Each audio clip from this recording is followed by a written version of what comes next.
El Perú tiene una larga tradición culinaria que se sustenta en la diversidad de los insumos producidos, así como en el trabajo y creatividad de muchos hombres y mujeres, quienes desde épocas ancestrales han logrado plasmar sus conocimientos en preparaciones y platillos de distintos tipos. Todos los ceviches sal y sal, su sal y su ají. El ceviche es uno de los platos más importantes dentro de las diversas tradiciones culinarias del Perú. El ceviche que no pica no es ceviche. Tiene que picar, no es ceviche. Es emblemático y muy valorado por los peruanos y peruanas. La frescura de los ingredientes, el sabor local, la tradición. Mejor ceviche de los pescadores. La mamacota me ha escuchado y he podido pescar junto con mi hijo el pejerrey. Se casa mi hijo mayor y para ese motivo estoy preparando el ceviche para compartir con los sicuris. La celebración y el compartir con la familia y los amigos son algunas virtudes que identifican a este plato.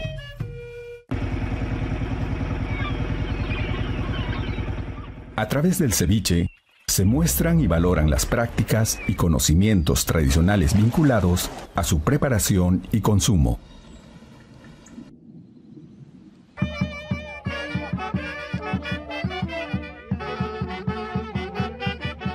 La producción de insumos agrícolas, así como las faenas pesqueras y los trabajos vinculados a estas actividades productivas, son vitales para la seguridad alimentaria y la continuidad de esta expresión cultural. El ceviche es un plato propio de las diversas culturas asociadas al mar. Saborea al compás de la música el rico ceviche. En el Perú, adquiere un valor particular por convertirse en vehículo de identidad y símbolo de buen comer. El ceviche se come con cuchara y hoy me acompaña mi hija, mi papá y yo. Hay 3 generaciones, me trajo mi papá y yo estoy trayendo a mi hija. Los productos básicos para el ceviche, como para no olvidarse, están en la palma de la mano, ¿no? Que tienes el pescado, tienes el limón, tienes la sal, la cebolla y el ají.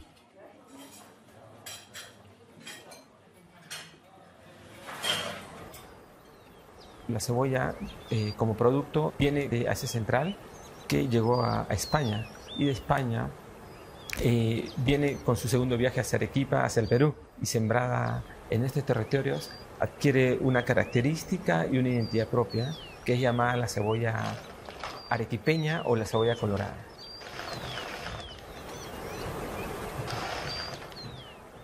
Estamos aquí en Palo Blanco, región Piura, cosechando los limones, porque queremos también demostrarle al Perú y al mundo que precisamente los mejores ceviches se expresan con el jugo de limón sutil. Las comunidades de agricultores son actores fundamentales para asegurar la alimentación de la población.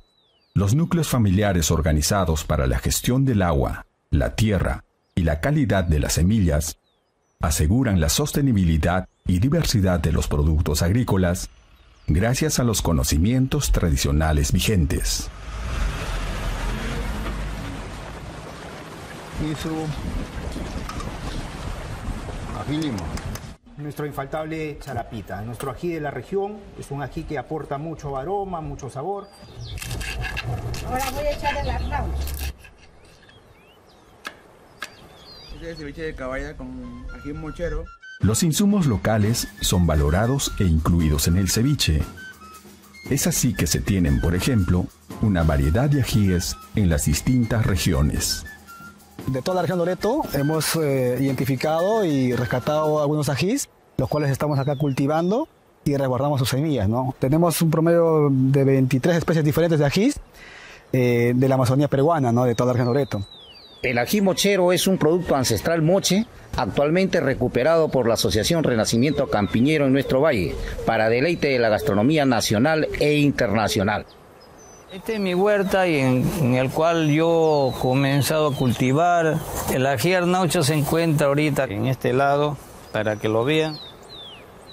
Qué rico ese arnaucho está saliendo. Esta es la naranjagria. Estoy cortando la naranjaria. Cada insumo, propio de cada región, le otorga a este plato identidad local. Ese es un buen ceviche huachano porque hay muchas formas de hacer, pero acá en Huacho así se prepara. Y es una pesca muy ancestral que se transmite de generación a generación. Nosotros aprovechamos el viento. La vela corre igual que el bote a motor. Hacemos menos contaminación, menos gasto. Mi papá, mis abuelos, ellos me enseñaron primero a pescar. Me llevaban a pescar. Después de pescar ellos preparaban su ceviche. Y me enseñaron a comer ceviche allá en la embarcación. Y así como a mí me han enseñado, así yo también, como padre, enseñarle a nuestros hijos a pescar y a que también se coman un rico ceviche ahí en el mar. A mí cuando me preguntan dónde has comido el mejor ceviche, yo les digo a Tabor, preparado en mi embarcación. Mientras cuidemos el ecosistema marino, mientras cuidemos el mar, vamos a tener un buen pescado y vamos a tener ceviche para rato, no solamente para nosotros, sino para las futuras generaciones que vienen adelante. Las cevicherías son los lugares especializados en la preparación y consumo del ceviche, junto con otros espacios culinarios tradicionales, como las picanterías, chicherías, guariques y ramadas, han sido testigos de la manera en la que se ha construido el sabor de este plato. Aquellas personas encargadas de prepararlo heredan generalmente las recetas en el ámbito familiar y lo transmiten a las generaciones más jóvenes, asegurando su continuidad. Mi abuela le enseñó a mi madre me enseñó a mí y yo les he enseñado ya a mis hijas.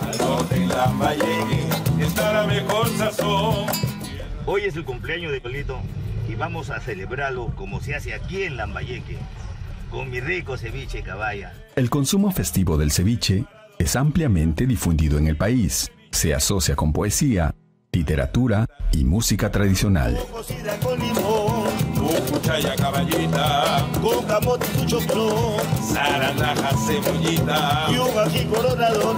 La sentamos con chichita decorada de mi porrón.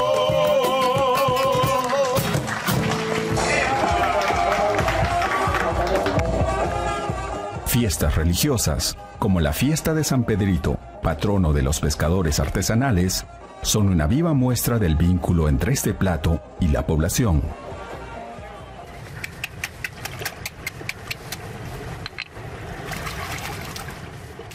Todos hemos puesto un poquito de nuestro conocimiento para construir este plato. El pescador sacó el pescado, lo puso en la mesa, igualito el marisquero trajo su marisco, el agricultor nos hizo conocer el limón, el ají, la cebolla, el ajo. Todos los ingredientes que existen en el Perú fueron un aliado exclusivamente para formar este plato. Y hoy en día lo estamos gozando como un plato bandera que nosotros lo hemos construido, todos los peruanos, de grano a grano lo hemos hecho así. El ceviche peruano para nosotros nos hace reconocer como una identidad. Nos gustan los mariscos, nos gustan los pescados y es nuestra identidad de que eso se haya formado así en nuestra cultura. El ceviche es tradicional acá. Todo en su punto. El ceviche es un plato insignia para los peruanos y peruanas de la costa, de los Andes, de la Amazonía, así como de los peruanos que viven en el extranjero. Es tradicional y a la vez presenta innovaciones contemporáneas. Por ello, el ceviche se configura como un hito importante en el largo devenir de los sabores locales que enriquecen a la cocina tradicional peruana. Buenos días con todos y bienvenidos al conversatorio Ceviche, Patrimonio Cultural Inmaterial de la Humanidad, Retos y Oportunidades. Antes de iniciar este encuentro académico, queremos expresar nuestro agradecimiento a la doctora Amibel Sánchez de Walter, decana de la Facultad de Ciencias de la Comunicación, Turismo y Psicología, por permitir estos espacios de difusión del conocimiento. Asimismo, es importante resaltar la presencia de José Salazar, coordinador del sector Cultura de la UNESCO, y de Claudia Ávila, directora de la Escuela Profesional de Turismo y Hotelería. Igualmente, damos la bienvenida a los distinguidos panelistas que hoy nos acompañan, como Adolfo Perret, Ricardo Reategui, Juan Carlos Sueiro y Edwin Irupaya. El conversatorio que hoy nos reúne obedece a un hecho de sumo interés para el país. En diciembre de 2023, el Comité Intergubernamental para la Salvaguardia del Patrimonio Cultural Inmaterial de la Organización de las Naciones Unidas para la Educación, la Ciencia y la Cultura, UNESCO, inscribió las prácticas y significados asociados a la preparación y consumo del ceviche, expresión de la cocina tradicional peruana, en la lista representativa del Patrimonio Cultural Inmaterial de la Humanidad. En este contexto, considerando la importancia que reviste a este reconocimiento, el 12º que la UNESCO otorga a una expresión del patrimonio inmaterial peruano, la Cátedra UNESCO, Patrimonio Cultural y Turismo Sostenible de la Universidad de San Martín de Porres, en conjunto con la Escuela Profesional de Turismo y Hotelería, ha considerado oportuno contribuir a la celebración de este logro, difundiendo las acciones de salvaguardia que se están tomando para garantizar la continuidad de los elementos que dan vida a este, nuestro plato bandera. Por ello, hoy contamos con un panel multidisciplinario, animado por la directora de la Escuela Profesional de Turismo y Hotelería, Magíster Claudia Ávila, que, bajo el formato de conversatorio, en sucesivas rondas de intervención, reflexionará sobre las acciones incluidas en el plan de salvaguardia presentado ante la UNESCO como parte del expediente. Para mí es un placer presentar a los siguientes panelistas. Adolfo Perret. El destacado chef Adolfo Perret cuenta con 35 años de experiencia como chef ejecutivo de los restaurantes Punta Sal, especializados en cocina peruana. Ha participado en más de 60 festivales gastronómicos peruanos alrededor del mundo y ha participado como jurado en numerosos concursos de cocina a nivel nacional como internacional. El gobierno peruano le ha encomendado en diferentes ocasiones organizar magnos eventos como el Festival por la Paz durante la firma del Tratado de Paz entre Ecuador y Perú en 1998, por citar uno de los muchos que ha desarrollado. El chef Perret se desempeñó como presidente de la Asociación Peruana de Restaurantes, ahora Perú, director de la Cámara Nacional de Turismo, Canatur, y director de la Sociedad Peruana de Gastronomía, APEGA. Fue miembro del Consejo Superior de Formación Turística, CENFOTUR, y actualmente es presidente del sector gastronómico de la Cámara de Comercio de Lima y presidente del Consejo de Cooperación con la Dirección de Turismo de la Policía Nacional del Perú. El chef Perret ha recibido múltiples reconocimientos y queremos destacar que es el primer chef peruano en convertirse en miembro de la Academia Culinaria de Francia. Por supuesto, contribuyó y aportó en el proceso de redacción del expediente sobre el ceviche presentado ante la UNESCO. Ricardo Reategui es licenciado en Comunicación Audiovisual y magíster en Antropología. Es documentalista e investigador cultural en temas relacionados al patrimonio cultural inmaterial. Ha dirigido programas de televisión educativos como Aprendo en Casa y documentales como AENS, Identidad y Territorio, premiado en festivales de Chile, Argentina, Trujillo y Arequipa. Labora en el Ministerio de Cultura y formó parte del equipo a cargo del desarrollo del expediente de postulación de las prácticas y significados asociados a la preparación y consumo del ceviche, expresión de la cocina tradicional peruana, a la lista representativa del Patrimonio Cultural Inmaterial de la Humanidad de la UNESCO. Juan Carlos Sueiro es licenciado en Economía por la Pontificia Universidad Católica del Perú, con varios años de experiencia en gestión costera, a través de instituciones como Cooperación y el Centro para la Sostenibilidad Ambiental de la Universidad Privada Cayetano Heredia.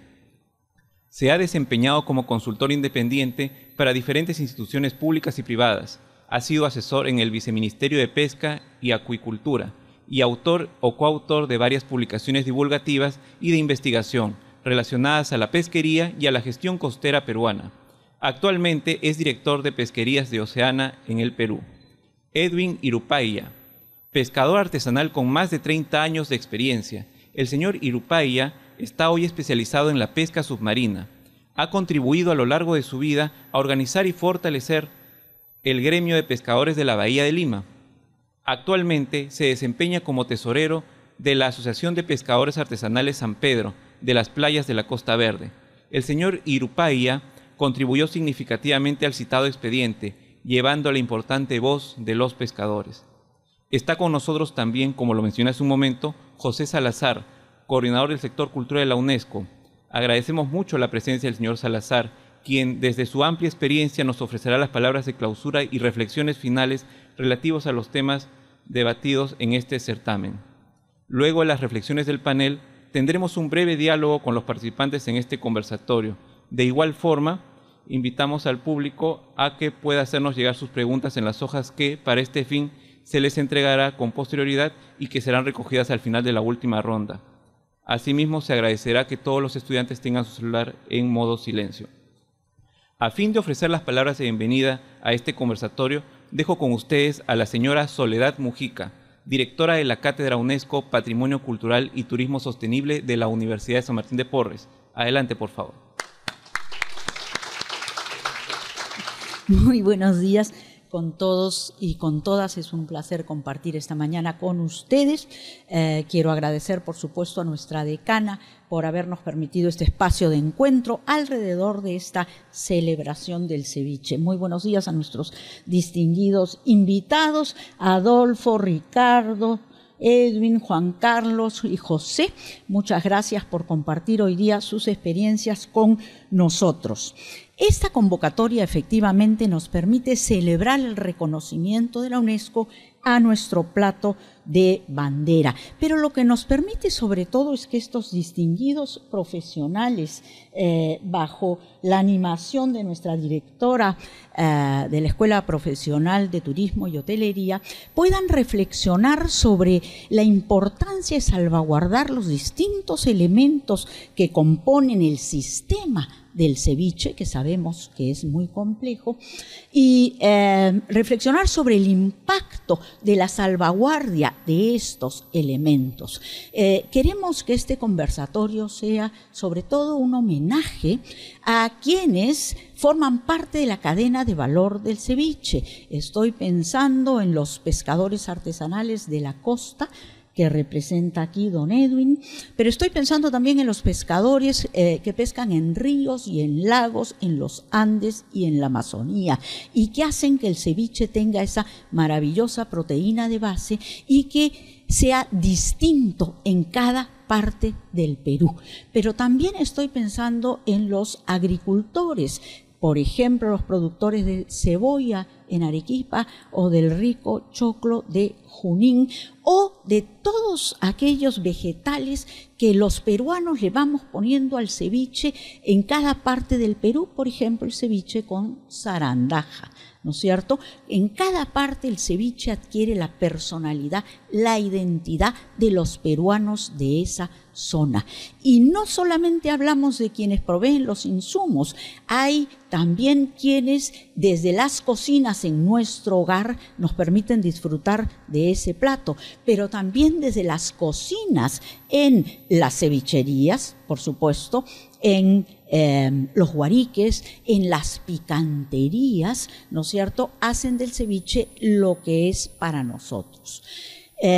Y por supuesto hay una larga cantidad de oficios también que realizan personas en esta cadena de valor y de producción. Los fileteros, los transportistas, las personas en los mercados, en los puestos de mercados, que permiten que todo esto se produzca. Y lo que queremos al rendirles homenaje y al hablar de la salvaguardia no es solamente pensar en hacerles un homenaje y agradecerles, sino también que estos planes y estas acciones de salvaguardia sirvan para mejorar la calidad de vida y los sistemas de trabajo de estas personas, que muchas veces no son adecuadamente visibilizados ni mucho menos retribuidos. Entonces, toda esta salvaguardia tiene que llegar finalmente a las personas que hacen que nosotros podamos disfrutar del ceviche. Sabemos que el Ministerio de Cultura, que es la entidad que lideró el expediente presentado ante la UNESCO, y digo lideró porque participó mucha gente y muchas entidades, pero bajo el liderazgo del Ministerio de Cultura, sabemos que el Ministerio de Cultura está desarrollando acciones y nosotros queremos desde la facultad en la que estamos y desde la Cátedra UNESCO en Patrimonio Cultural y Turismo Sostenible, queremos contribuir a que se conozcan estas acciones. Y esa es la razón de este conversatorio: homenajear a quienes hacen nuestro ceviche y contribuir a la reflexión sobre las medidas de salvaguardia. Entonces, agradecer a, por supuesto, la Escuela Profesional de Turismo y Hotelería, que acompaña a la cátedra en este evento. Muchas gracias, Claudia. Agradecer también a la Escuela Profesional de Ciencias de la Comunicación, que nos permite hacer el evento, registrarlo y además ponerlo a disposición de la ciudadanía luego a través de nuestra página web. Y por supuesto, agradecer también a la unidad de comunicación estratégica que está siempre organizando los eventos de nuestra facultad. Muchísimas gracias y que tengamos una excelente reflexión. Gracias a todos ustedes. A continuación, daremos el uso de la palabra a la magíster Claudia Ávila, directora de la Escuela Profesional de Turismo y Hotelería, quien dirigirá este interesante conversatorio. Adelante, directora. Gracias chicos, ¿cómo están? Buenos días. Muy buenos días a todos y nuevamente gracias a nuestros estudiantes, a nuestros docentes, también a nuestras visitas, encantados de tenerlos aquí. Estoy segura que esta va a ser una mañana pues de mucha reflexión, como mencionó nuestra directora Mujica, y bueno, muchos de nosotros, me incluyo también, hemos sido de alguna manera parte de esta cadena de valor. Algunos prepararán ceviche, algunos lo consumirán, como es mi caso, pero hay más allá de ello, ¿cierto? Como se mencionó previamente, desde la obtención de los insumos hasta la preparación y la venta, es toda una cadena de valor que hoy vamos a mencionar y hoy vamos a hablar, y es importante darle valor a cada uno de estos pasos que nos lleva a este famoso ceviche, un plato conocido a nivel internacional. Tal vez cada una de las regiones, algunos países podrían presentarlo de diferente manera, pero considero de que la identidad nacional se mantiene en este plato. Me gustaría empezar con una pregunta acerca de estos expedientes y de este plan de salvaguardia que se mencionó. Para poder hacer la inscripción de esta expresión cultural en la lista representativa del Patrimonio Cultural Inmaterial de la Humanidad de UNESCO, se presenta tanto el expediente como este plan. ¿Cuál es el objetivo de presentar un plan de salvaguardia? Tal vez nos los puedes mencionar, Ricardo. Un expediente para solicitar la inscripción de una expresión cultural a la lista representativa del Patrimonio Cultural Inmaterial de la Humanidad de UNESCO, que es lo que logró finalmente la expresión denominada las prácticas y significados asociados a la preparación y consumo del ceviche, expresión de la cocina tradicional peruana. Incluye no solamente un formulario, ¿no? Que describe a la expresión cultural, incluye también un estudio de este proceso, actas que muestran que este proceso ha sido participativo, ¿no? Y al ser un proceso participativo, incluye también las opiniones y la identificación de las situaciones que podrían en algún momento convertirse en un problema para la sostenibilidad de la expresión cultural, ¿no? A nosotros, desde el punto de vista del patrimonio cultural inmaterial, lo que buscamos es que esta sostenibilidad se mantenga, ¿no? Que la transmisión sea constante, y a eso le denominamos salvaguardia, ¿no? La salvaguardia es entonces esa acción o ese conjunto de acciones que permiten que la expresión continúe vigente, ¿no? Cuando hablamos de patrimonio inmaterial, hablamos de patrimonio vivo, ¿no? Un patrimonio que se transmite de generación en generación, que se transforma, que se adapta y que se va transmitiendo de padres a hijos, de hijos a nietos, ¿no? Y que mantiene una fortaleza gracias a la importancia del valor que puede tener para las comunidades de portadores y las comunidades de personas que lo practican, ¿no? En esa medida, un plan de salvaguardia lo que busca es, en primer lugar, identificar las posibles amenazas, pero también identificar las acciones que puedan mitigar esas amenazas a la transmisión, ¿no? Entonces estas amenazas pueden ser de distinto tipo, y en el caso específico del sistema ceviche, ¿no? Sí. Porque me parece importante también mencionarlo, Soledad Mujica habló mucho sobre el sistema ceviche, ¿no? No estamos hablando específicamente del plato, sino de un sistema, una cadena compleja en la que participan productores, también transportistas, también preparadores, cocineros, ¿no? Y consumidores, por supuesto, ¿no? Y en ese proceso se identifican diversos ámbitos que podrían ser considerados posibles amenazas y peligros, ¿no? Y es así como se arma un plan de salvaguardia a través de todo el recojo de información. Se recogió información de 16 regiones, ¿no? Estuvimos hablando con más de 400 personas para recoger la información, y así fue que se identificó temas vinculados, por supuesto, a la contaminación, a la pesca predatoria, al uso de técnicas que no eran sostenibles para la pesca, también a procesos de producción o preparación que podían tener que podían irse perdiendo, ¿no? Como en el caso de las cocinas tradicionales, etcétera, ¿no? Entonces, de alguna manera, un plan de salvaguardia se esboza utilizando esa información, se plantea y se valida, ¿no? Una vez validado es que ese plan se confirma, y después de que se haga el proceso de inscripción, se realiza la conformación de un comité de salvaguardia, es decir, entidades, personas responsables que van a empezar a hacerse cargo del cumplimiento de dicho plan.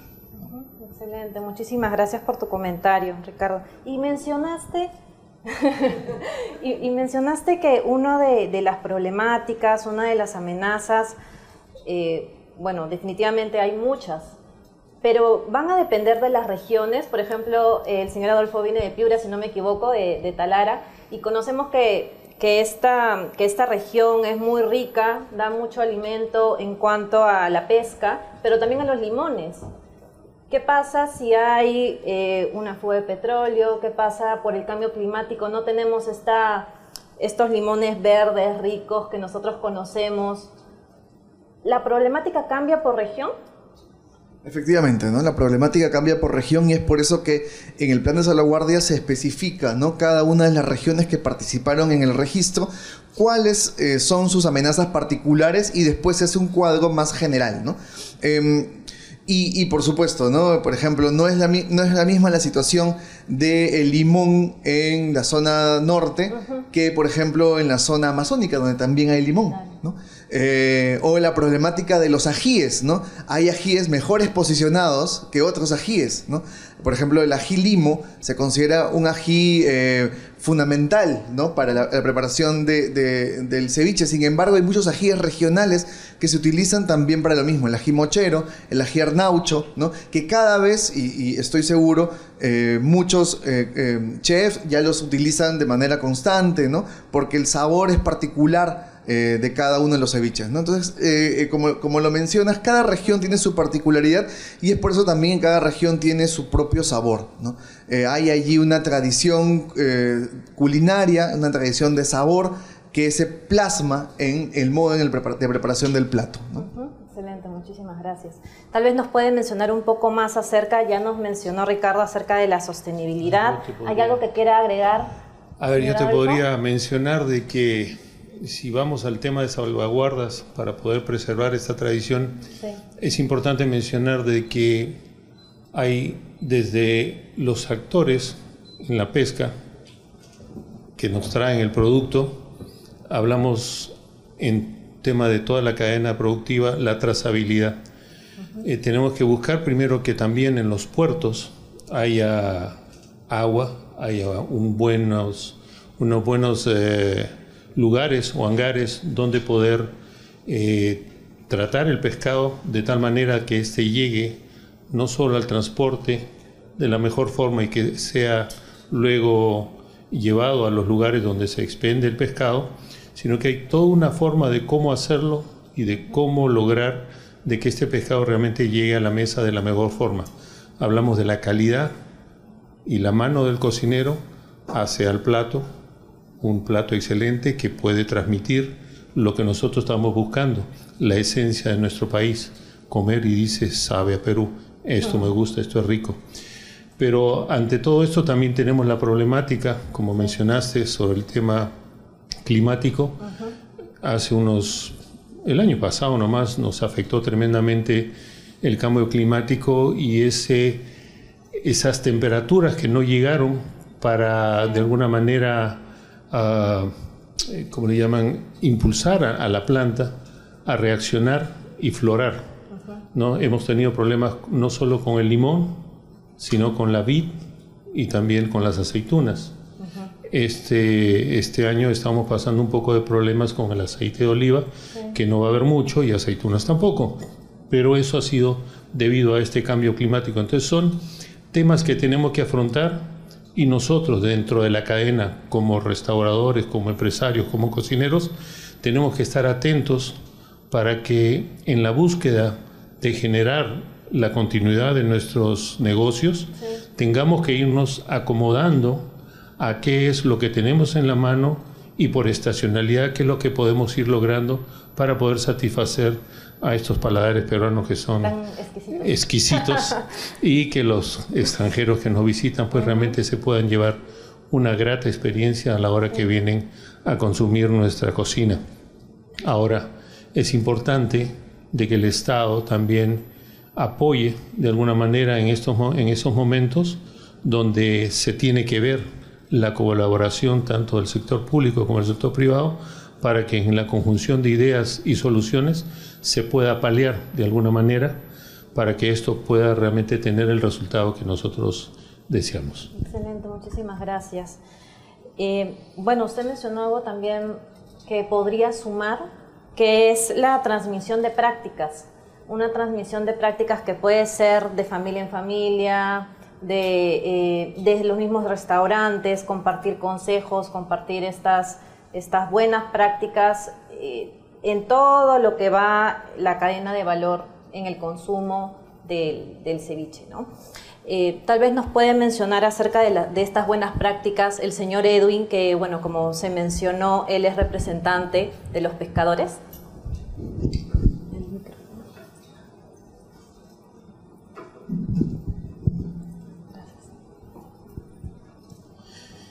Veo muchas caras jóvenes, de jovencitos y algo importante que se tiene que decir con respecto a esto es de que si algo lo queremos salvaguardar es porque lo sentimos nuestro. Si ustedes consideran el ceviche como algo que les pertenece, entonces lo van a salvaguardar, pero si lo consideran como algo que es un plato más, eso no va a pasar. Pero para salvaguardarlo tenemos que ingresar en este caso a que sea parte de nuestra identidad. En ese sentido, entonces, si no es parte de nuestra identidad, no lo vamos a salvaguardar. Deben recordar y entender que la pesca en Lima Metropolitana tiene más de 5.000 años de historia. Y eso no es poco. ¿Cuántas civilizaciones quisieran tener esa rica historia como es en nuestro caso? Y por ello mismo, pues, tenemos que salvaguardarlo. Y de acuerdo a la pregunta que me hace aquí la señorita, las buenas prácticas son muy importantes, porque de hecho, si se pesca un pez que todavía no se ha reproducido, lamentablemente, pues, va a disminuir la cantidad y la producción de este pez. Y recordemos que todo es un ecosistema. Imaginemos que desaparece la anchoveta. Si desaparece la anchoveta, ¿qué pasaría? Desaparecen también las demás especies, porque la anchoveta es la base. Bueno, la base principal es el plancton en realidad, del cual se alimenta la anchoveta. Pero la anchoveta es el alimento de los demás peces, que si se va la anchoveta, también desaparecen. Entonces, las buenas prácticas son importantísimas. Por ello, entonces, se ha dado, hace poco, una nueva ley de pesca, donde se establece claramente, ¿no?, lineamientos para proteger la pesca y que ésta se efectúe dentro de los parámetros, o en este caso, limitaciones que se deben de hacer. Hay una pesca que hace mucho daño en las zonas que son de desove o en las zonas donde los peces, pues en este caso, pues ponen sus huevos. Y estas precisamente son las tres primeras millas de la costa. Bien, hay una pesca que si ingresa a estas 3 primeras millas, lamentablemente, pues va a ocasionar un daño irreparable. ¿Y de qué pesca estamos hablando? De la pesca de cerco, ¿no?, que efectúan en este caso, lamentablemente, las bolicheras. Cuando había una sobreabundancia de peces, ¿no?, cuando había una sobreabundancia de peces, no nos dábamos cuenta de esto. Pero la pesca ha disminuido. Y ahora hay una talla mínima que se quiere reducir ahora con respecto a la anchoveta. Se quiere reducir para que sigan sacando estos peces. Y las embarcaciones semi-industriales quieren ingresar, como lo han estado haciendo, quieren ingresar hasta la milla 0 para seguir pescando. Eso no es una buena práctica. Eso le hace mucho daño a la pesca. Bien, por eso entonces, en este momento se está estableciendo el reglamento de esta nueva ley, porque sin el reglamento todavía no entraría en vigencia totalmente. Entonces, estamos esperando eso. El Ministerio seguramente de la Producción va a dar el reglamento y ya se va a definir específicamente 3 millas para la pesca tradicional ancestral, que es el nuevo nombre que se le va a dar en este caso a los pescadores ancestrales, que tienen una historia, y se les va a dar también a estas 3 millas también para los tradicionales artesanales. Bien, 3 millas. Y para la pesca, en este caso, pues se puede ser de escala menor o semi-industrial, sería de la milla 3 hacia adelante, hacia mar afuera. Bien, y la pesca industrial, como siempre, sigue de la milla 5 hacia afuera. Entonces, es importantísima las buenas prácticas y hay que defender esto. Porque si no se hace así, lamentablemente, como de repente habrán visto algunos videos en YouTube o en Facebook, van a ser los últimos ceviches que vamos a degustar. Y eso no queremos que suceda. Por eso, otra vez, reiterando, las buenas prácticas son importantísimas. Y en el lado también de los pescadores artesanales ancestrales, y también tenemos que tener buenas prácticas. En el caso del buzo, en mi persona, yo puedo ver qué pez voy a agarrar. Yo puedo ver el tamaño. Y en ese sentido, pues, disparo al pez que sea justamente el reglamentario, el que pueda justamente yo también poder llevar, en este caso, a los restaurantes. ¿Alguna vez ha sucedido que cuando he disparado un pez, la punta del arpón ha traspasado y ha sucedido que he capturado un pez pequeño, ¿no? Pero eso es una pesca incidental, no es que yo lo he buscado así. Sucede, algunas veces sucede, pero mi objetivo principal es poder capturar la talla específica para que de esa manera entonces los peces se sigan reproduciendo y sea pues una pesca sostenible. Esas buenas prácticas son muy importantes. Muchas gracias. Terminamos esta ronda con el señor Juan Carlos. Si le permite el micrófono, por favor. Señor Juan Carlos, ¿cómo se puede incrementar la articulación para la ejecución de estas medidas que estamos mencionando? Sí, bien, muchas gracias. Como bien se comentó en la presentación, yo trabajo en Oceana y en Oceana nuestro hipótesis principal de trabajo es que un recurso bien regulado da empleo y da alimento. Un recurso mal regulado ni alimenta ni da empleo. Y en el Perú tenemos el ejemplo de la sardina, ¿no? Teníamos sardina y ahora nadie come sardina, nadie vive la sardina, ¿no? Entonces, el tema de la regulación en la pesquería es bastante importante para la continuidad. Y yo quisiera hacer un poco énfasis en ese aspecto. Porque sin duda el ceviche es el eje de la gastronomía peruana, marina, ¿no es cierto? Es el eje. No hay restaurante marino que trabaje de manera exclusiva en lo marino que no tenga un ceviche, ¿no es cierto? Es el eje fundamental. También diría que aproximadamente en el Perú hace 10 años estamos actualizando esa cifra, había gente empleada en las cevicherías, tanto como pescadores artesanales habían en el Perú, ¿no? Para darnos una idea de la proporción también de empleo y de generación, ¿no? De esta articulación de una cadena relativamente larga, ¿no? De empleos en el Perú. Eso creo que son aspectos que me parecen importantes para dimensionar, ¿no? De lo que es el ceviche, su ubicación en nuestra gastronomía, su tamaño, ¿no? En donde además la refrigeración ha sido algo importante. A comienzo de siglo, para ir a comer ceviche uno iba o a Chorrillos, bueno, el limeño, ¿no? Yo soy piurano, por si acaso. Iba a Chorrillos, subía el Callao, iba a Ancón, ¿no? Ahí al lado del desembarque. Luego se hace el mercado mayorista de La Victoria, ¿no? Y luego los mercados mayoristas de ahora, que abastecen a centenares de mercados, a restaurantes de manera directa, ¿no? En fin, ¿no? Tienen a los supermercados que han ampliado la oferta de pescado en la última década, ¿no? Tanto fresco como congelado, en fin. Y en ello también creo que lo escuché y es importante la diversidad en las regiones, ¿no? En Perú se come caballa, en otros lados se come jurel o perico, ¿no? Pota, se usa pota más o menos y tiene alguna diferenciación. Y ahora sí quiero entrar a un tema que me parece importante, la de las advertencias, ¿no? Lo que hay que cuidar la fuente del ceviche, ¿no? Que son los pescados, ¿no? Los peces. Entonces ese es un elemento que nos parece fundamental. En las salvaguardas, en el escenario pesimista, está como descrito, pero no está explícito el tema de la sostenibilidad, está implícito. Y creemos que es importante darle un relieve respecto a que si no cuidamos los recursos, no vamos a comer ceviche, como lo dijo Edwin, ¿no es cierto? Sí.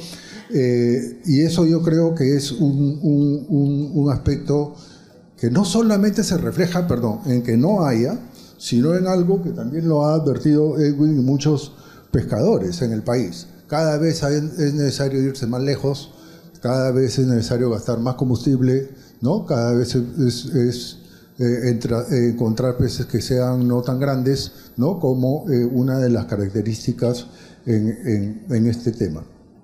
Y allí en particular, ya para ir cerrando, hay un elemento que nos parece fundamental, ¿no? En este asunto del ceviche, el problema del abastecimiento con recursos que son muy pequeñitos, ¿no? Lo que es cada vez más frecuente, sobre todo en el norte, el ceviche de filete. El ceviche de filete quiere decir del filete de un pescadito que es del tamaño así, ¿no? Que con 2 cortes le sacaron, ¿no? El filete, y eso es lo que venden y eso es lo que se oferta, ¿no? Lo ven en algunas, ¿no? Exacto, pollo, carajito, ¿no? Hay el volador, en fin, ¿no? Que son especies muy chiquitas, pero además que las sacan, ¿no? A un tamaño muy pequeño, ¿no? Y entonces allí, por ejemplo, hay un tema importante en relación a cómo abordar esto, que se expresa en lo que es la ley sobre lo de las 100 comidas, ¿no? Ha salido una ley que trata de poner mayor orden y que ahora hay una contrarreforma, ¿no? Para regresar a la situación anterior, que es lo que se está enfrentando en estos días relacionado con la sostenibilidad de la zona costera, que es donde proviene principalmente los recursos que están vinculados a la gran cadena de valor que representa el ceviche en la gastronomía marina. Muchas gracias. Muchas gracias, señor Juan Carlos. Gracias. Dentro de todas las expresiones que nos han indicado, nos han mencionado, ¿cuál considerarían que es la importancia, ya sea factor económico, social, ambiental, de lo que representa estar en esta lista de patrimonio cultural inmaterial en el ceviche, dentro de cada uno de sus esferas de acción? ¿Cuál sería esta importancia? Bueno, la importancia es grande, porque en esencia lo primero que tenemos que hacer es salvaguardar la tradición. Lo segundo sería las formas y maneras en preparar este alimento, llamado ceviche, o este plato llamado ceviche, ya que dentro de esas 16 regiones que se hicieron consultas y teniendo un norte, un centro, un sur, una costa, sierra y selva, hay muchas formas y maneras de prepararlo, pero dentro de las cuales ingresan una serie de elementos colaterales a los que normalmente y de manera primigenia el ceviche nace, dicen, de 5 elementos, y diría que Piura es una de las mecas del ceviche, como se ha visto. Mariano Valderrama siempre lo mencionaba, un abrazo al cielo para él, y que partiendo desde este núcleo esencial, pues vemos de que no solo los ajíes forman parte alrededor de nuestra tradición. Nacemos de 5 ajíes primigenios y tenemos alrededor de 350 ecotipos, de los cuales resaltantes en la zona de Piura, el criollito, el arnaucho, el trompito, el cerezo, en la zona de Mochero, el que tenemos en el norte.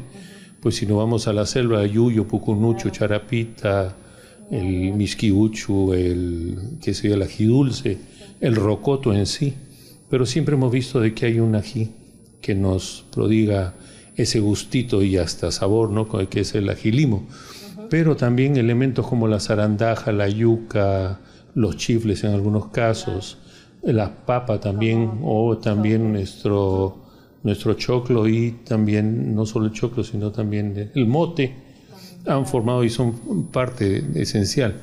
Pero aquí lo que tenemos que buscar, dentro de lo que ha sido también dentro de esta investigación, de que en cada familia, en cada núcleo familiar, siempre hay el abuelo, el papá. No, yo preparo mejor el ceviche, no, mejor lo hace mi abuela, no, mi mamá, no. Yo ya aprendí a hacer ceviche, así que van a comer el mío. Este domingo cocino yo, ¿no? Entonces, todas estas cosas que parten del núcleo familiar son esas tradiciones que hay que preservar y volcarlas en la transmisión, como lo mencionaba, de padres a hijos, para que sean preservados. No olvidemos de que las chicherías, las picanterías forman y tienen una esencia dentro de la estructura de nuestra cocina, como uno de los grandes aportes y de una de las grandes enseñanzas, ¿no? Desde cómo fue gestado el ceviche antiguamente y los elementos que se utilizaron, y luego con la conquista, los aportes de la conquista, básicamente con el ajo, la cebolla, el culantro, que ingresaron y formaron parte con ese acompañamiento extraordinario que es el limón ceutí o sutil, como lo llamamos, y que ahora forma parte, junto con la naranjita agria que en algún momento se utilizó también. El tumbo es mucho más moderno, es hacia el 1900 y pico, y en la República no se hacía antes eso, pero es una pasiflora, que es cítrica, ¿no?, que tiene buena acidez, junto con el maracuyá y el tumbo de la selva, como el tumbo intercostero, forman parte del eslabón de esa cadena para generar el ceviche.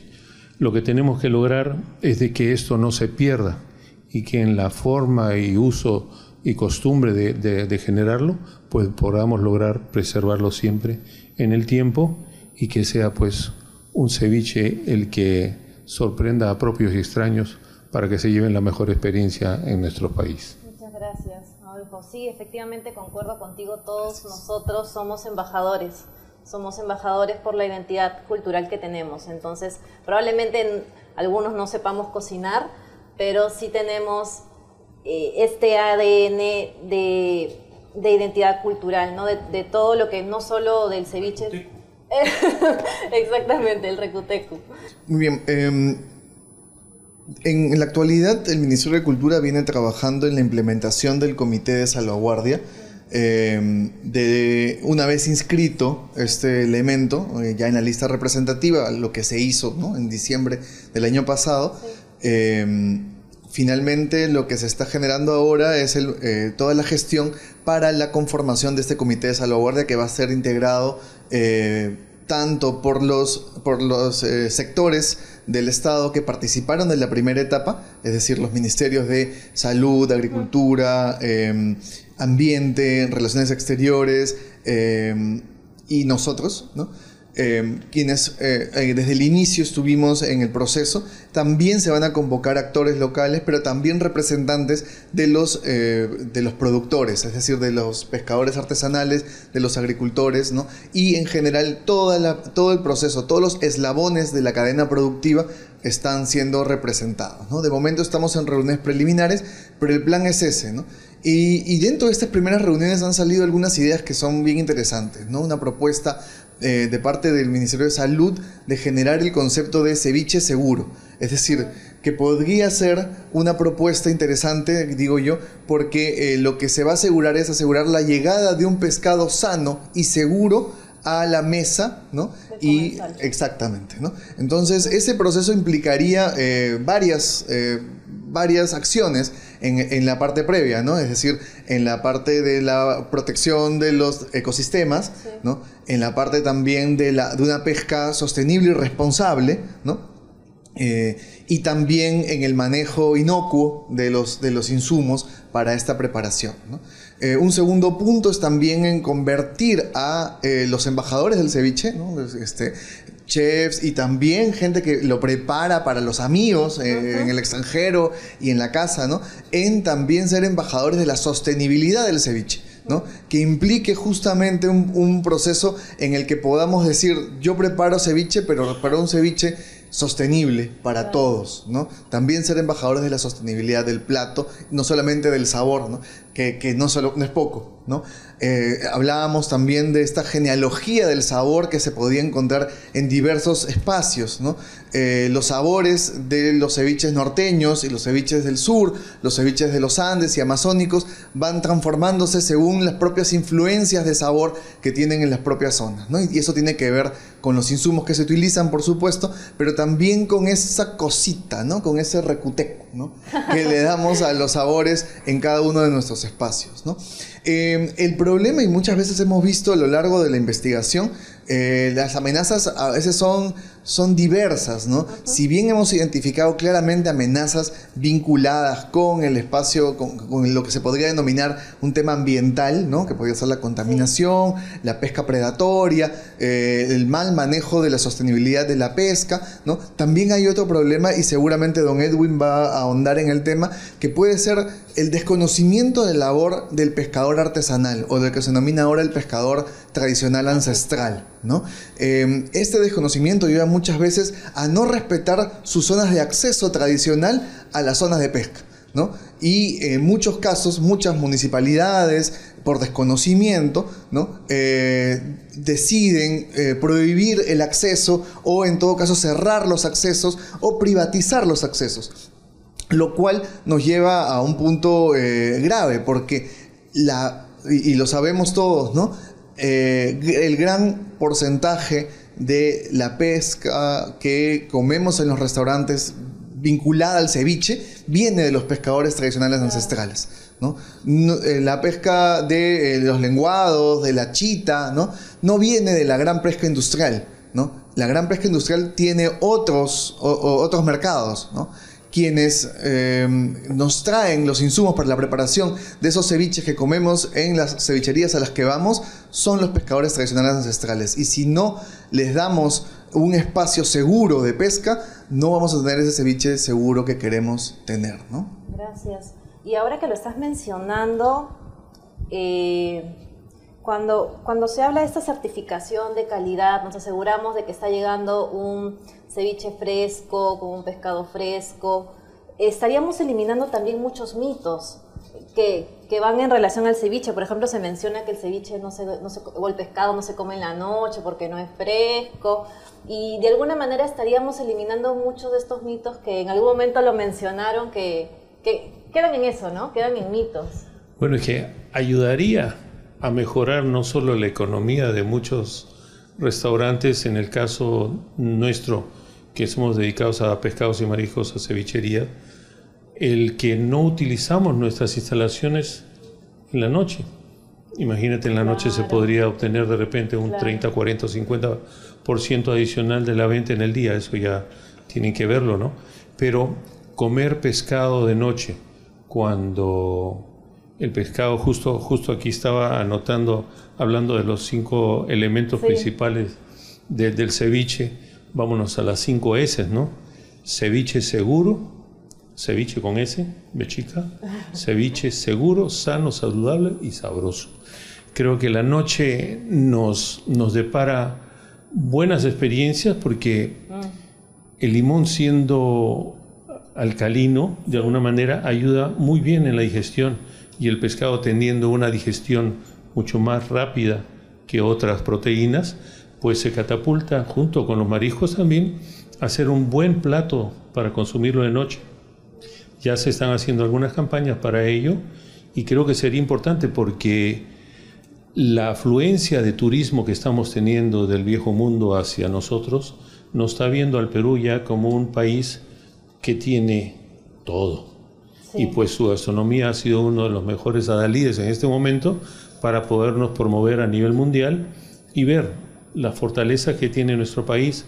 Y pues ellos consumen y suelen consumir mucho pescado de noche. No tienen la estacionalidad que tenemos nosotros, esa bendición de poder tener elementos tanto en el invierno como el verano, siendo mucho más benévolo.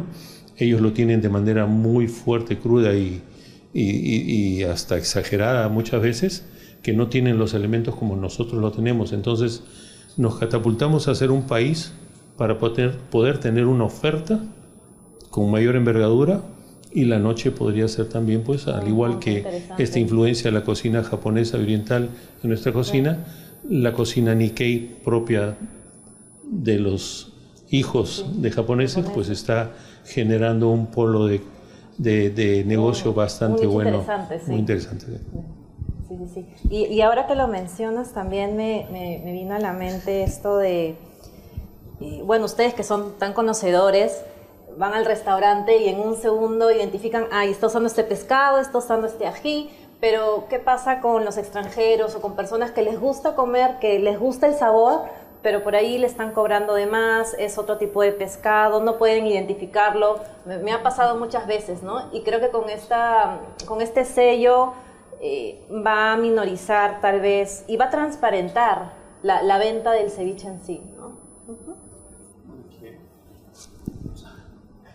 Ahí es interesante porque dependiendo de la variedad de pescado, el precio y lo que rinde es el costo que uno debe asumir para poder colocar un precio dentro del menú, dentro de la carta. Y hay quienes lo podrían pagar y otros no. Pero las especies que tenemos nosotros actualmente pues hacen gala en nuestras mesas, ¿no?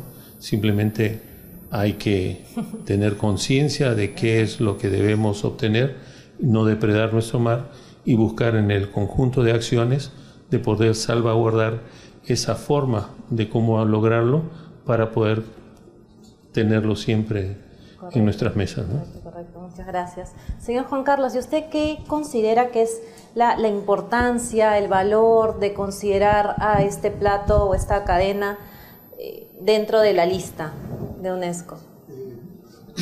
Yo creo que contribuye a la valorización de la gastronomía, ¿no es cierto? Eso es un elemento que me parece importante, ¿no? Lo visibiliza más, genera más oportunidades, ¿no? Abre opciones, el ceviche de noche, ¿no? Claro. Hacerlo más visible, digamos, sí, ¿no? Y creo que también es importante, por la complejidad de todo el tema del ceviche, es también abordar otros aspectos, digamos, como más pequeños, como en todo caso también, pero también más abundantes, ¿no? Mencionaba el tema del ceviche de filete, ¿no? Sí. Cuando intervine, ¿no? Sí.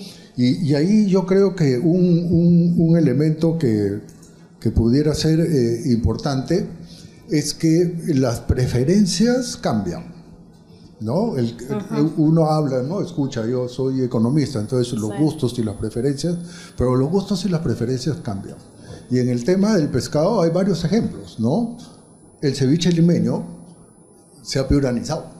Sí. Digamos, en la gastronomía, ¿no es cierto? En los 80s, el ceviche limeño, ustedes todavía no habían nacido la gran mayoría, en los 80 el ceviche limeño era completamente diferente a lo como es ahora en la gastronomía, ¿no es cierto? Hemos incorporado la pota. Cuando yo era joven, tenía la edad de ustedes, no conocíamos la pota. Claro, no es que no nos gustaba, no la conocíamos, no la pescábamos, no se ofrecía, ¿no? Y ahora la pota es un punto importante, ¿no? En el consumo de productos marinos. Y el tercer ejemplo es la trucha. La trucha ha pasado a ser, ¿no?, la especie que se vendía para los circuitos turísticos, para lo que lo come el turista, y lo ha incorporado en la dieta de los pescadores, de la gente en el Ande, ¿no es cierto? Hay un montón de piscigranjas pequeñas, ¿no? Y hay cevicherías, ¿no? Entre otras presentaciones con trucha, ¿no? Entonces, por ejemplo, el cambio hacia no la importancia del pescado blanco, aunque sea chiquito, como es esto del ceviche, ¿no?, sino la incorporación también, hay una abundancia de bonito. Y el ceviche con bonito fresco es recontra bueno, ¿no? Y cómo ampliar el prestigio, digámoslo, ¿no?, una expresión de esa naturaleza, de un ceviche más oscuro, pero más carnoso, más rico, fresco, que un pescado, un filete blanco, pequeñito, plano, ¿no?, con el que me están dando un espécimen pequeño, ¿no? Sí. Y es lo que estoy aceptando. Entonces yo creo que allí también pudiera haber un espacio a la innovación de esa naturaleza. Gracias. Muchas gracias. Y para finalizar, el señor Edin, su visión con respecto a esta importancia para los pescadores. Es muy importante esta declaratoria del ceviche como patrimonio de la humanidad, porque los medios informativos han hecho posible que se visibilice al pescador tradicional ancestral, quienes precisamente son los que capturan los peces más sabrosos para el ceviche. Antes de que se diera esta declaratoria, una agencia internacional, una periodística, nos visitó a Playa Los Yuyos y quiso hacer precisamente una entrevista y un pequeño, de repente, video de lo que nosotros practicábamos. Bueno, eso generalmente no se da, ¿no? O si se da de repente con medios informativos peruanos. Pero en este caso la agencia AFP Internacional vino a buscarnos porque estuvo interesado precisamente, ¿no?, en la elaboración básica del ceviche y el origen del ceviche. Bueno, a veces se preguntan ustedes y dicen, ¿dónde se originó el ceviche? Y muchos dicen, no, en la región norte, en la región Lambayeque, pero se olvidan de que Lima también es milenaria. Tenemos aquí una rica cultura que, de hecho, pues, ¿qué es el ceviche? Simplemente es pescado marinado. Y los pescadores, cuando salimos a la mar, nosotros tenemos que alimentarnos de algo, ¿no? Por lo menos para, como dicen, engañar el estómago hasta salir del mar. ¿Qué es lo que hacemos? Preparamos un ceviche, que simplemente es, ¿no?, pescado marinado. Lo marinamos con salsita, lo marinamos con limoncito, que es lo que hay a la mano, ¿no? O con canchita también lo acompañamos. Entonces ahí está el origen del ceviche. De ahí que se hace más sofisticado con el tiempo, es cierto. Pero nosotros, los pescadores, en este caso, le hemos dado un patrimonio cultural de la humanidad a nuestro país. Y en ese sentido queremos ser visibilizados. Y esta agencia precisamente así lo hizo. Lo hizo de esa manera y ya pues, si ustedes recuerdan, de repente hace unos años, si alguien le preguntaba allá en Europa, ¿dónde queda Perú? ¿O qué es Perú? La mayoría de las personas ni sabía. No conocía. Conocían Argentina de repente por el fútbol y también Brasil. Pero cuando preguntaban Perú, no sabían ni dónde se encontraba. Pero hoy en día es diferente. ¿Por qué? Porque el boom gastronómico ha hecho posible que Perú sea reconocido en diferentes partes, ¿no? En Europa, en Asia. Y precisamente también ceviche contribuye a eso, que seamos conocidos. Entonces, eso hace que nosotros, los pescadores, seamos, en este caso, visibilizados. Y no queremos ser solamente visibilizados por las agencias de repente extranjeras. Queremos que también nos vean aquí en nuestro propio país y aquí en Lima. Se dice que Lima crece de espaldas al mar. Eso era antes. Ahora ya no es así. Como ya no hay espacio, ahora Lima trata de irse hacia el mar. Y como en el mar, pues es mar, ¿qué hay que hacer para que este crezca? Hay que echar desmonte, ¿no?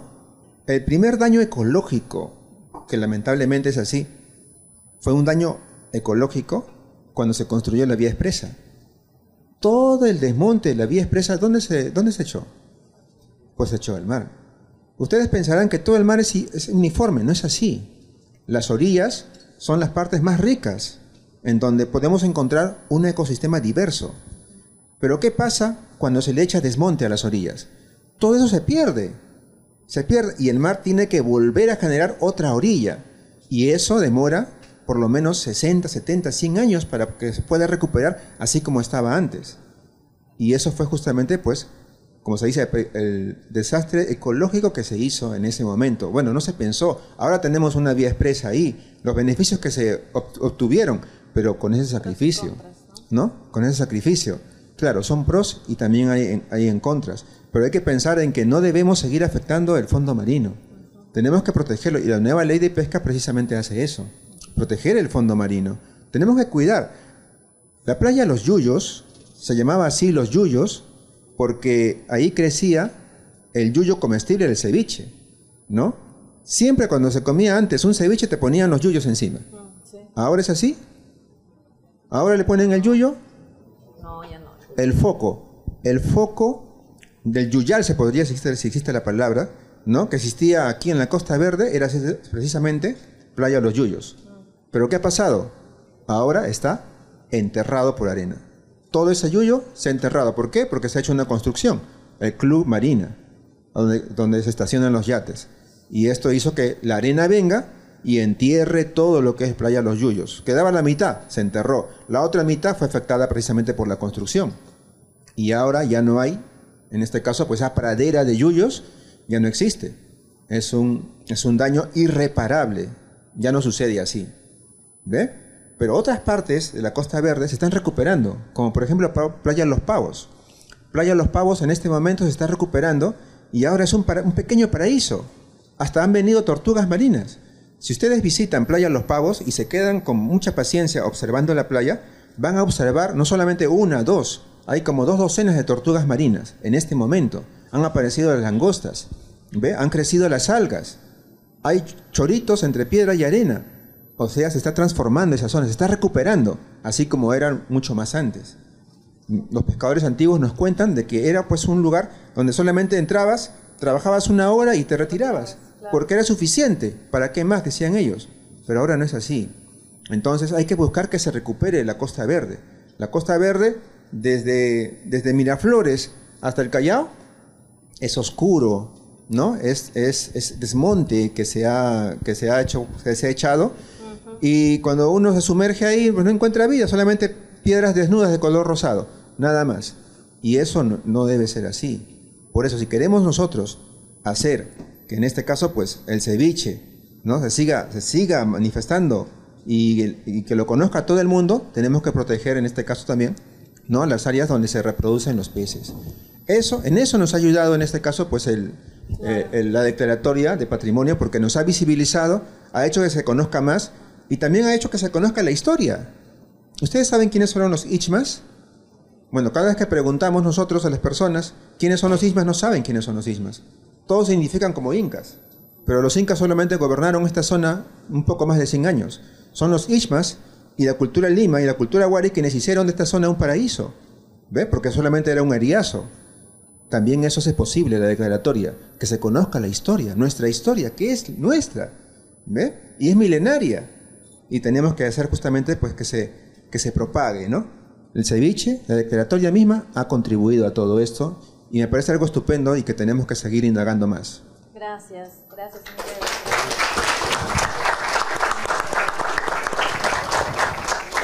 Una última pregunta para todos. Una última pregunta para todos. Bueno, nosotros estamos frente a alumnos de 4º, 3er ciclo, 5º ciclo, que se están formando para ser gestores, ya sea gestores en patrimonio, gestores en la parte administrativa. ¿Qué reflexión o qué consejo les pueden dar a nuestros estudiantes frente a estas problemáticas, frente a estos desafíos, sabiendo de que ellos en algún momento van a estar, si es que ya no están, porque hay muchos que ya están trabajando, en nuestro rubro, en nuestra profesión? ¿Qué consejo, qué recomendaciones podrían hacer llegar? A ver, por mi parte,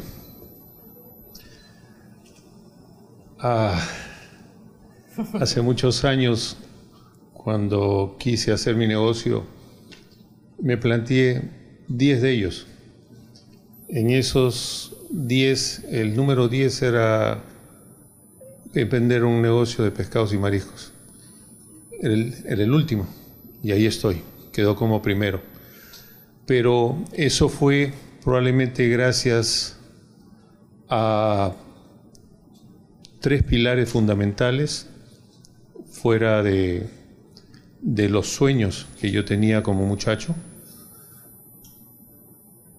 actitud, compromiso, cuando uno se compromete se hace responsable, y pasión, es donde uno siempre le pone el ímpetu y las ganas de lo que quiere y desea hacer.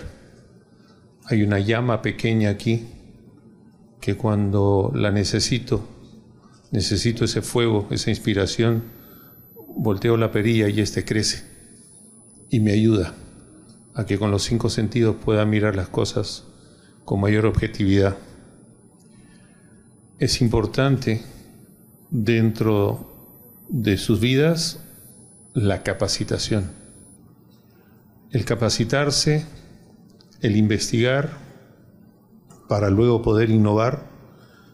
Se necesita una pequeña maletita con las herramientas para que cuando las necesitamos la podamos abrir y encontrar la adecuada para poder lograr o solucionar, porque también hay problemas, pero hay que saberse levantar de los problemas y aprender de los mismos para poder generar un cambio. Si queremos trascender, hay que ser diferentes, no hacer más de lo mismo. No hay que mimetizarse con el entorno, hay que ser objetivo y tener los ojos abiertos para lo que uno quiere hacer y desea hacer. Ustedes son responsables no solo de su vida, sino de lo que van a emprender o lo que ya han emprendido, y sobre todo tienen la responsabilidad de cuidarlo, de preservarlo y también de promoverlo.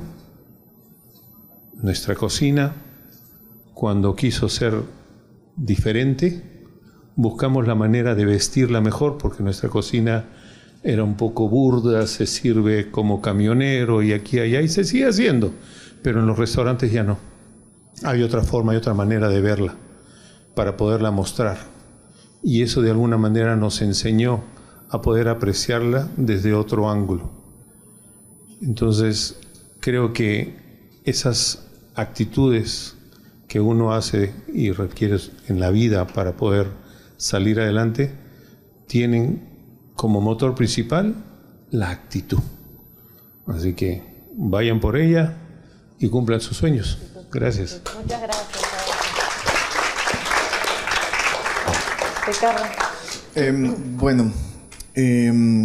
Cuando los españoles llegaron a Lima, encontraron una ciudad verde, ¿no? Encontraron una ciudad productiva, ¿no? Con muchos grupos humanos y muchas culturas desarrollándose, ¿no? Con muchas huacas, ¿no? Por varios lados, ¿no? Y eso en una ciudad que es considerada la segunda más desértica del mundo después del Cairo, es probablemente un gran logro, ¿no? Ese logro de haber convertido una ciudad con poca precipitación de lluvias, ¿no? Con un río que es el único río que proveía de agua, en este caso el Rímac, ¿no? Porque si bien el Chillón y el Lurín también pasaban, no tenían un caudal suficiente como para proveer de tanta agua, ¿no? Eso es un logro, y ese logro fue justamente de las culturas que menciona don Edwin, ¿no? De esas culturas prehispánicas que tuvieron el conocimiento, tuvieron la cercanía con la naturaleza y el conocimiento geográfico del espacio lo suficientemente desarrollado, ¿no? para sacar brazos de agua del río Rímac y hacerlos pasear por diversos lugares, ¿no? En la actualidad quedan 3 rezagos, ¿no? de esos grandes acueductos, de esos grandes ríos que también se llamaron después, ¿no? El río Surco, ¿no? El río Guatica, ¿no? Y el río de la Magdalena, ¿no? Que pasa por Maranga, ¿no? Esos 3 ríos a veces los vemos, ¿no? Cuando se inunda la Salaberry, ¿no? Vemos ahí y renegamos, cuando se inunda el Parque Castilla también, ¿no? O cuando en Surco, ¿no? Por la zona de la Castellana, por allá, se sale a veces el agua, ¿no? Los vemos, ¿no? Pero esos fueron ríos que convirtieron a esta ciudad desértica en una ciudad verde y productiva, ¿no? Muchas veces olvidamos el conocimiento tradicional, el conocimiento de nuestros antepasados, para el manejo de problemas concretos de la actualidad, ¿no? Entonces, mi recomendación iría por ahí, ¿no? Volvamos un poco a ese conocimiento ancestral, a ese conocimiento tradicional que en algunos casos, ¿no? Lograron un conocimiento tan profundo y una creatividad tan buena, ¿no? Para solucionar problemas que incluso hoy a veces nos acosan, ¿no? Muchas gracias. Don Edwin. Bien, mi recomendación para ustedes en el área de turismo y protección de patrimonio sería que conozcan su historia, que la conozcan detalladamente. Los turistas cuando vienen aquí a nuestro país, y me ha pasado ahí en Playa Los Yuyos, en Barranco, nos preguntan qué fue de esta zona, cómo fue, cómo se inicia la pesca o cómo ustedes pescan. Entonces hay que darles información a ellos. Eso promueve el turismo y eso justamente hace que se lo cuenten a otras personas para que vengan y vean, mira, aquí me han dado muy buena información. Y ustedes justamente tienen esa labor. Por ejemplo, ¿sabían ustedes que en 1571 el virrey Toledo establece al pueblito de Surco, ¿no? como la zona que administraría esa zona de Barranco, Chorrillos y Surco? Fue justamente ahí que se colocó a Francisco Tantachumbe para que como curaca administrara esa zona. Y en el documento indica que serían un pueblo como pescadores y como agricultores. Dense cuenta, esa historia está en los libros y precisamente hay que conocerla plenamente. Nos identificamos con qué cultura. La cultura que hizo más trabajos aquí en esta zona, la zona limeña, son los Ishmas. Y tenemos que saber todo acerca de ella, para que esos turistas se vayan con una buena información y vean claramente que somos ricos en cuanto a esa historia. Les animaría a que ahonden ese tema y lo conozcan plenamente para que puedan dar una buena comunicación con respecto a eso. Con respecto a patrimonio cultural, ¿sabían ustedes que en Barranco había una huaca? Hasta hace poquito. Hasta hace poquito, simplemente, una huaca. Y la huaca hubiese sido un foco turístico muy importante. Habría que protegerlo, ¿no? ¿Qué pasó? Hace unos años, la Universidad UTEC se construyó en la mitad de esa huaca. Hemos perdido el 50% de esa huaca. ¿Qué historias, qué cosas hemos perdido, ¿no? Con respecto a nuestros antepasados que ahora no podemos recuperar? Y lamentablemente, hace una semana pasé por esa zona, el otro 50% en este mismo momento lo están construyendo. ¿Cómo se dio la autorización? ¿Qué sucedió? ¿Cómo pasó? No lo sabemos. Pero la pérdida es irreparable. Irreparable. ¿Ustedes creen que si han encontrado ahí un fardo, han encontrado textiles, cerámicas, lo van a mencionar? Porque si lo mencionan, inmediatamente se clausura la construcción.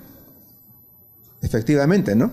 Pero no, lamentablemente la construcción sigue. Sabemos que el señor general Delgado Parker, ¿no? En una ocasión presentó lo que había encontrado. Sí, en una ocasión lo presentó. ¿Y dónde se encuentran esos cerámicos, esos textiles? No lo sabemos. Pero es nuestra cultura. Es lo que nos identifica y es lo que necesitamos preservar. Y ustedes que están trabajando precisamente en eso, pues necesitan conocer, necesitan saber, investigar todas estas cosas. ¿Sabían ustedes que Lima estaba infestada de caballitos de totora antiguamente? Ahora no hay ni una sola. ¿Ve? Los pescadores, algunas asociaciones están buscando que reflotar esto. De repente en un conversatorio o en una unión con ellos se pueda otra vez hacer que los caballitos de Totora estén otra vez aquí en Lima. No hay que necesario viajar hasta Huanchaco para tomarse unas fotos o navegar en caballitos de Totora.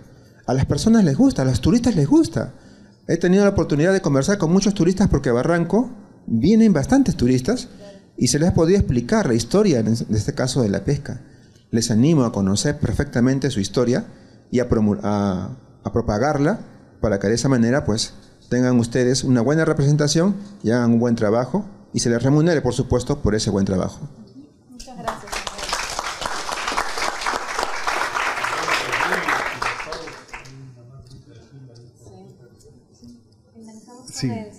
Sí, yo tengo más conocimiento, o sea, ya es la formación, ¿no? Estamos hablando en términos de la formación profesional, ¿no? De ustedes. Más conocimiento en algo que es bastante complejo, son decenas de especies las que se comercializan, ¿no? De especies marinas en el Perú en general, son decenas, ¿no? Y es también importante saber, conocer la situación de ellos, cuáles se usan para qué, en dónde hay advertencias o no, que no en un sentido, digamos, como si fueran especialistas, pero sí tener una idea qué están pidiendo, qué están comprando, ¿no? En relación a, por ejemplo, a productos hidrobiológicos, ¿no? O sea, ¿qué me está sirviendo? Por lo menos saber qué me está sirviendo y no tener la menor idea de lo que nos están sirviendo, ¿no? Eso yo creo que es un elemento que tenemos que incorporar, ¿no? Que qué especie es, preguntar, ¿no? En el consumo de pescado tiene que pasar a ser cada vez más relevante. Y que también haya más transparencia, ¿no? En la página web, con esto termino, de Oceana, hay 2 reportes que hemos hecho sobre sustitución de especies en la gastronomía, ¿no? Que hicimos en un estudio en Lima y en Piura, ¿no? Y es una proporción relativamente alta que te dan gato por liebre, digamos, en este caso otro tipo de pescado, ¿no? Que es, creo que contribuye a que conozcamos más hacia esta situación que menciono. Gracias.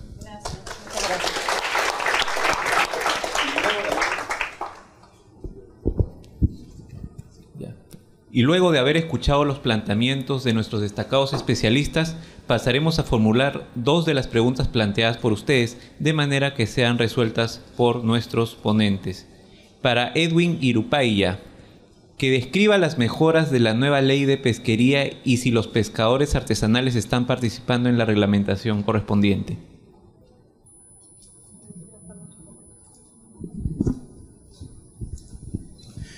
Bueno, hay una diferencia fundamental entre la antigua ley de pesca y la nueva ley de pesca.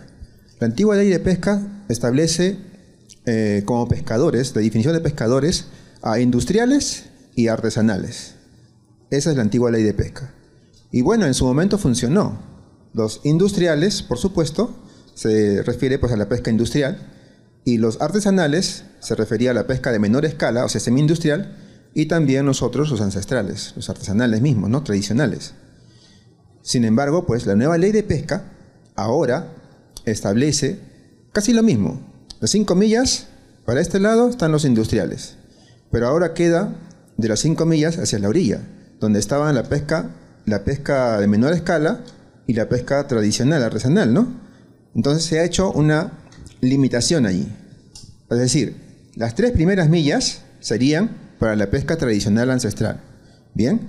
¿Por qué? Porque esta zona es de zona de desove, zona de reproducción, y no podría trabajar allí porque le afectaría, le haría mucho daño la pesca, en este caso de menor escala, que hasta la ley anterior también eran considerados artesanales.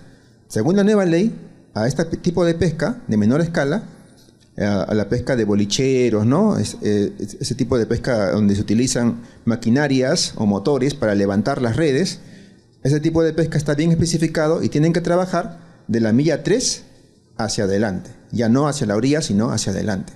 Así es. Entonces, esa es una buena ventaja. Es una ventaja porque ya este tipo de pesca, que lamentablemente es de cerco, ¿no? Es de cerco y es de arrastre, ya no afectaría a las 3 primeras millas, ¿no? Entonces es importante resaltar eso, que la nueva ley de pesca favorece en ese sentido, en este caso a la pesca tradicional ancestral. Pero no solamente nos favorece a nosotros, también favorece el hecho de que las especies se reproduzcan. Porque si de alguna manera se tumban esta nueva ley de pesca, por decirlo así, entonces va a volver a foja cero, va a continuar, en este caso la pesca de menor escala, va a ingresar a la milla cero, va a depredar, porque lamentablemente tienen ellos sus artes de pesca, son unas mallas que no se escapan ni el muy. Entonces, y en la pesca de arrastre levanta hasta las piedras.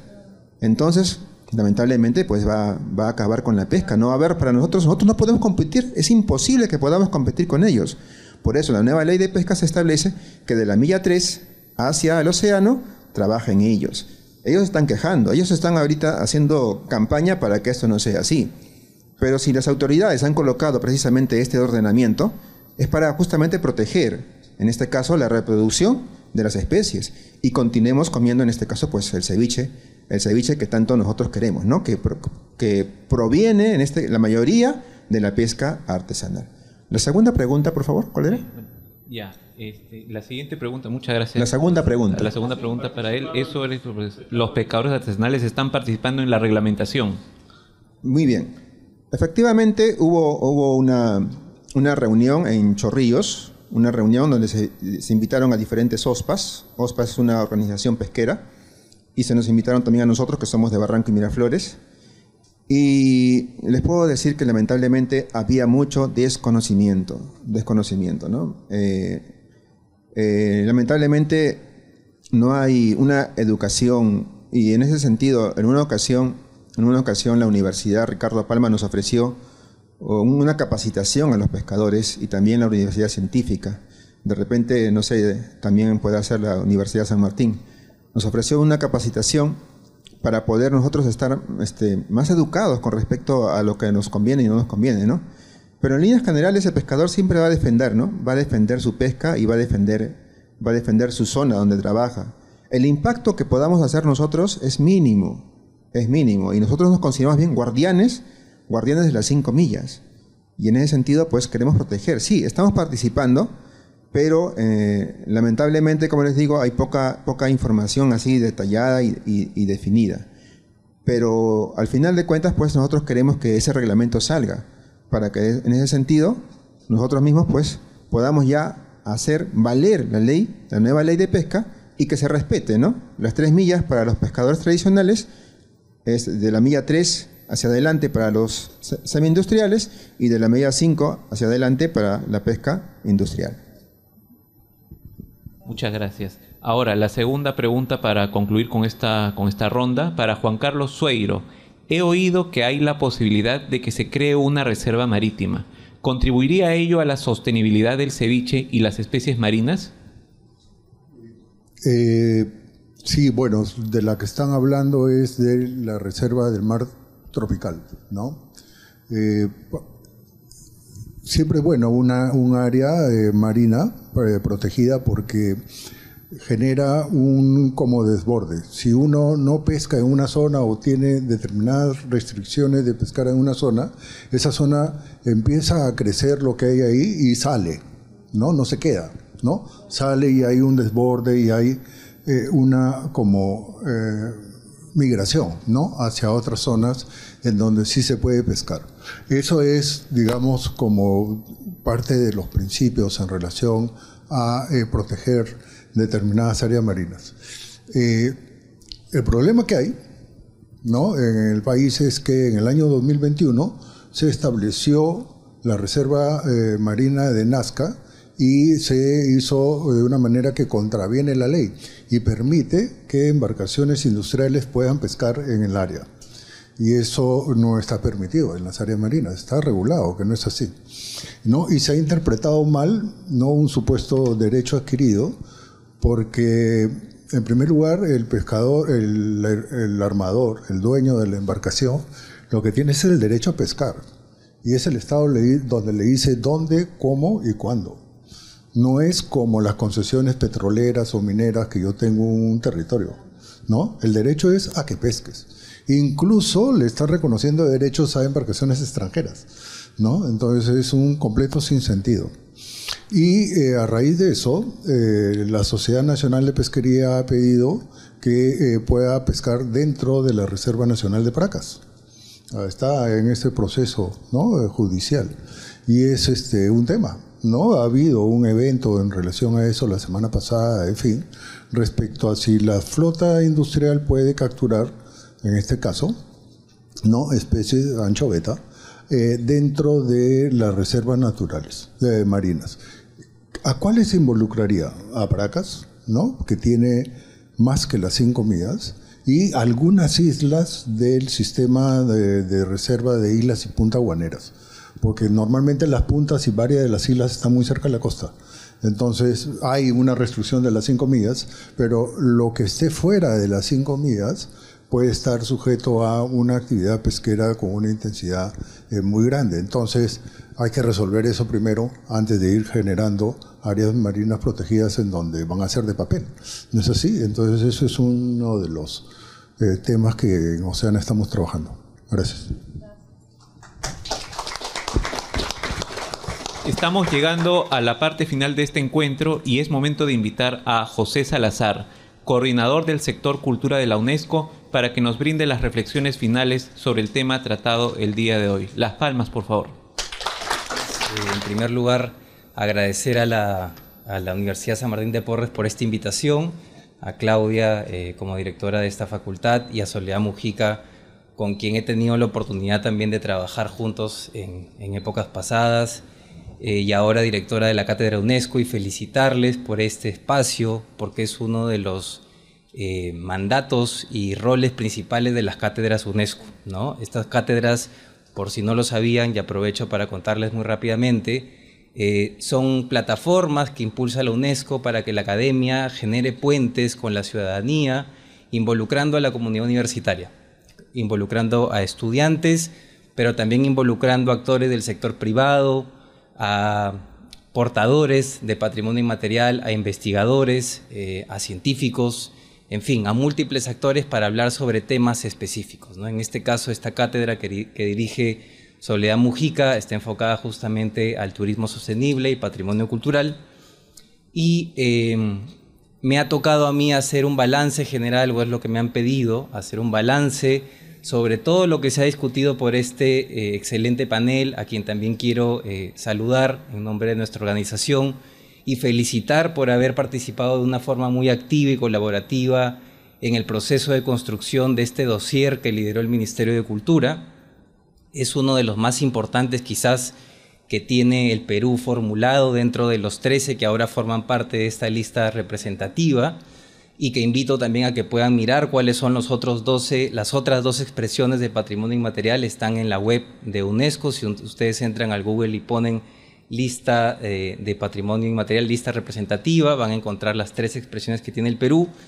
Esta es muy importante además porque tiene un alcance nacional, ¿no es cierto? Y es la primera que abarca más de una región. Ya han mencionado que se hizo una consulta en 13 regiones, 400 consultas fue el dato que dio Ricardo en su momento, y además hubo una convocatoria grande, ¿no? Y esto se ha visto reflejado en la campaña también que se lanzó a raíz de la declaratoria que Perú es ceviche. Y creo que todos nos sentimos identificados con el ceviche, ¿no? De hecho, hay un dato que lanzó Mincetur, que 1 de cada 5 peruanos al menos tiene un contacto directo con alguno de los eslabones de la cadena del ceviche. Y eso refleja que el ceviche es un elemento cohesionador de tradiciones, cohesionador de territorios, cohesionador de enfoques y miradas, ¿no? Es un elemento que no discrimina, sino más bien convoca, que nos une. Y es a partir de esta introducción donde voy a ir a mis notas, porque si no voy a hacer mal el resumen, y como estoy frente a estudiantes de alta calidad, además porque las preguntas que han hecho han sido súper interesantes y refleja el compromiso que tienen ustedes con una de las problemáticas que ha levantado el plan de salvaguardia, que son las amenazas a las que se enfrenta justamente esta expresión. Y una de las amenazas está relacionada directamente al tema del cambio climático y a las amenazas ambientales en general, ¿no es cierto? Entonces, uno de las grandes conclusiones, considero, de este panel ha sido hablar sobre el rol fundamental que juega tener un plan de salvaguardia, ¿no? Ya Ricardo lo ha explicado muy bien, ha explicado también Ricardo, Soledad y todos los miembros del panel, Edwin, Juan Carlos y Adolfo, que hay un sistema ceviche, ¿no es cierto?, donde hay amenazas que responden a distintos territorios, ¿no es cierto?, y donde hay un elemento de corresponsabilidad respecto a estas amenazas, ¿no? Es decir, no solo el Estado es responsable de implementar este plan, aun cuando tiene un rol, digamos, o una competencia exclusiva para liderarlo. Ya Ricardo ha hablado de algunas medidas. Todos los que estamos en este espacio cumplimos un rol para garantizar que hay una transmisión. Y ahí paso al segundo punto, ¿no?, que ya incorpora varios elementos, que es hablar de la sostenibilidad del ceviche, ¿no? Y para hablar de la sostenibilidad del ceviche, Juan Carlos nos ha hablado de regulación, una palabra muy interesante porque habla de un rol que juega el Estado a partir del Poder Ejecutivo, donde están los ministerios, gobiernos regionales, gobiernos locales, pero también el Poder Legislativo. El Congreso, quien imparte normas, también tiene o genera tensiones respecto a la protección que puede haber sobre los mares, los fondos marinos, los ríos, y también sobre las prácticas que ejercen pescadores como Edwin, ¿no es cierto? Entonces hay una responsabilidad compartida cuando hablamos de regulación. Los ciudadanos también podemos impulsar normas, y eso es algo importante que ustedes lo sepan. Hay iniciativas legislativas que son apoyadas por organizaciones como Oceana, que empujan la creación de normas para justamente salvaguardar esta expresión.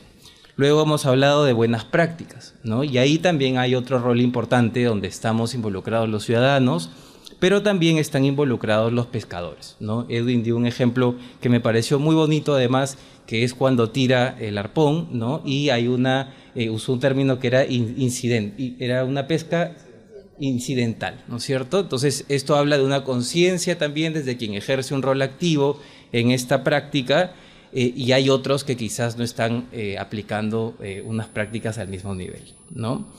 Luego hemos hablado de medidas públicas, y esto está asociado a una iniciativa que ya está liderando el Ministerio y que quisiera resaltarla, que es la creación de este comité, que me parece que es clave justamente para dar seguimiento a que estas medidas que están dentro del plan no queden en papel, sino que se implementen. Y hay otro tema que me pareció muy interesante, que es esta experiencia que entiendo se va a aprobar en los próximos meses, esperemos, que es lo del ceviche seguro. Y que creo que va a ayudar justamente a mejorar trazabilidad, ¿no es cierto? Y que va a ayudar también a proteger esta práctica en los distintos eslabones de esta cadena o de este llamado sistema ceviche.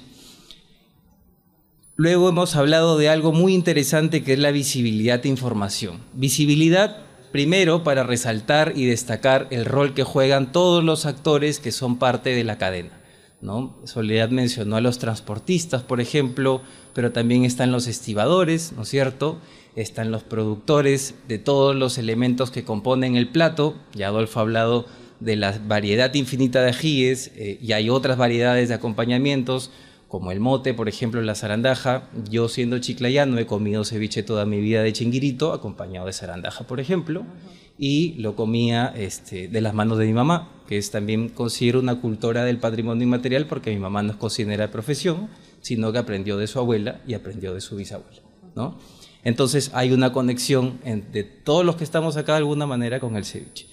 Y hay otro tema que es la información, que es clave, es saber y tomar conocimiento y tomarnos un minuto de nuestro tiempo para informarnos sobre las problemáticas y amenazas que están en torno al ceviche y sobre las oportunidades que abre también esta expresión inmaterial para todos los que son parte de esta cadena. La ventaja es que al estar tan hiperconectados podemos tomar conocimiento de esto a partir de las diversas redes sociales que hoy por hoy ya colocan este tipo de información que nos parece súper importante.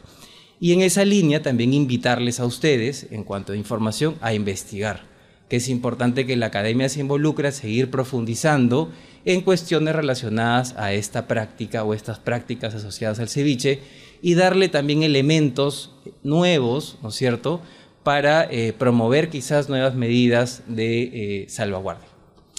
Finalmente, un elemento interesante también, o una variable adicional que sumaría a este componente de sostenibilidad, es la adaptabilidad que tiene esta práctica, ¿no? Y esto nos permite también usar distintos pescados en función también de la disponibilidad, y eso está conectado también al respeto de los ciclos naturales que arroja el mar, que en realidad ciclos que cada vez son más cambiantes, y esto es producto de un tema que mencionó al inicio Adolfo, que era el cambio climático y cómo esto está afectando a los ciclos de mares y océanos.